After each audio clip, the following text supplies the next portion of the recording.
kan saya merasa waktu kalian mungkin semua menyaksikan lah, kan sekarang zamannya medsos ya, bagaimana saya adalah salah satu orang yang kalau bisa dibilang korban bullying ya, gitu. Korban bullying yang juga salah satunya dilakukan oleh terdakwa ini ya. Dan pada saya mengalami doxing dari si terdakwa ini yang lumayan memang satu, followernya itu banyak, dan kedua, si terdakwa ini kan selalu memframing bahwa apa yang dikatakan dia itu selalu benar.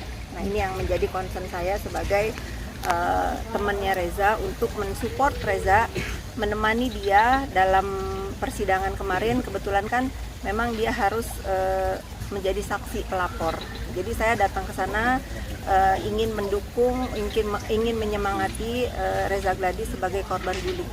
Kak, yang paling jelas kelihatan pada saat sidang adalah dia harus menghadapi goncangan psikis. Kedatangan dirimu untuk memperkuat seperti itu. Kalau misalnya memang ada guncangan psikis itu apa sih, Kak? Sebagai sahabat pasti tahu dong. Sehingga gua harus datang untuk menguatkan. Kalau misalnya dirimu lihat dari segi psikis yang dihadapin sama Reza ya, apa, Kak? Nervous nggak karuan, anxiety atau siapanya nih Rezanya? dari Rezanya? Saya tidak melihat Reza seperti yang kamu bilang tadi ya. Saya melihat Reza di sana sangat percaya diri, ya seperti kita saksikan sama-sama lah, semua pertanyaan dari JPU dan kuasa hukumnya terdakwa dengan lugas bisa dijawab oleh pelapor Dr. Reza Gladys. Berarti tidak ada rasa gugup, tidak ada rasa deg-degan Ya ketika dia harus ketemu dia. Inilah bahayanya framing di dunia maya ya. Saya dengan Zanza yang paling depan menyaksikan bagaimana dengan tegasnya Reza menjawab semua pertanyaan, baik dari JPU, baik dari terdakwa sendiri, dan dari penasehat hukumnya. Tidak ada yang tidak dijawab. Itu yang saya lihat dan Zanza lihat di dalam persidangan. Sama pernah jadi korban bullying dari terdakwa. Ada pesan khusus nggak sih? Lo kalau mau ngadepin dia jangan lihat matanya. Atau lo kalau misalnya mau ini kayak gitu atau seperti apa? Saya sangat tahu bagaimana, saya lumayan lama ya berteman dan tahu sifat terdakwa ini bagaimana. Jadi yang di framing di dunia maya seolah-olah dia itu orang yang sangat menakutkan, seolah-olah dia bukan siapa-siapa. Tidak ada itu. Saya cuma bilang sama Reza, ingat kamu adalah seorang dokter, kamu tahu harus bersikap bagaimana terhadap terdakwa.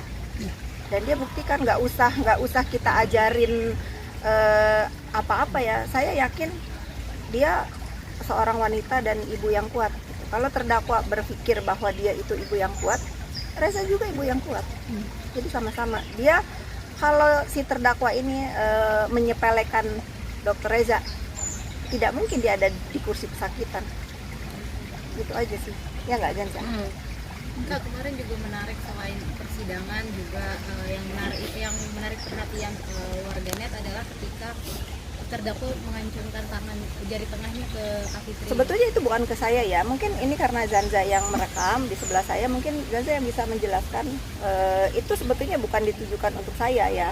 Ini hanya ingin kepuasan aja, lagi-lagi framing di dunia maya seolah-olah dia mengacungkan jari tengah itu buat ke saya katanya. Kenyataannya? Ya itu bentuk dari etika dia aja sih sebenarnya. Dia kan memang suka buat gerakan-gerakan tambahan. Nah, karena pada saat itu memang saya dipesankan oleh anak saya, karena pada saat saya mau mendukung Reza ini, saya izin dulu ke anak saya yang paling besar yang ada di Kanada, Naira, Mami mau datang ke sidangnya terdakwa ya. Sure Mami boleh, tapi kalau Mami mau datang ke sana, aku minta satu permintaan. Apa? Saya bilang gitu. Bisa kamu video call aku pada saat kita ini duduk di kursi terdakwa? Sure, saya bilang. Apa yang mau kamu lakukan? Saya bilang. Seperti yang Mami bilang, kalau kita berbuat jahat dan melanggar hukum di Indonesia ini, kita harus tahu resikonya apa. Dan aku ingin melihat dari manapun balasannya terhadap si terdakwa ini, finally dia duduk di kursi pesakitan dan aku mau melihat itu. Nah, makanya pada saat terdakwa masuk, saya memang video call anak saya, kebetulan si terdakwa ini disorakin oleh kubunya, bukan kubu ya, oleh pendukungnya Dr. Eza ini.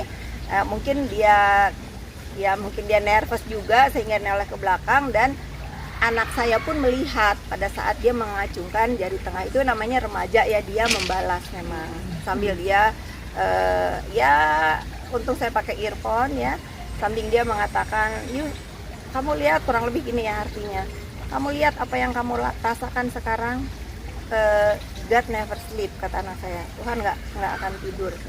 Sekarang saya melihat kamu di sana dan ibu saya menonton kamu ada di sana." Itu yang dikatakan anak saya pada saat saya video call, dan kebetulan si terdakwa ini disorakin sama pendukungnya Reza sehingga dia mungkin terganggu mengacungkan jari. Tapi anyways, itu bukan hal penting buat kita bahas. Poinnya adalah kita fokus kepada persidangan ini, jangan fokus kepada gosip-gosipnya ya. Kita fokus kepada persidangan ini, bahwa menurut keterangan dan tuntutan yang ada di persidangan kemarin adalah tentang pemerasan dan TPPU. Itu aja sih. Saya ada di sana itu bukan untuk mengikuti perjalanan sidang atau urusan skincare-nya. Saya ada di sana untuk mendukung Dr. Eza dalam menghadapi bullying. Mungkin akan terus hadir Kak. Nggak tahu nih, kalau Zanza hadir ya, karena saya selalu komunikasi kan sama Zanza, gimana nih kita yang dulunya kita membela ya, pada saat itu kebetulan dia benar ya. Benar. Kan pada saat itu. Kalau hari ini dia salah menurut kita ya. Salah. Salah.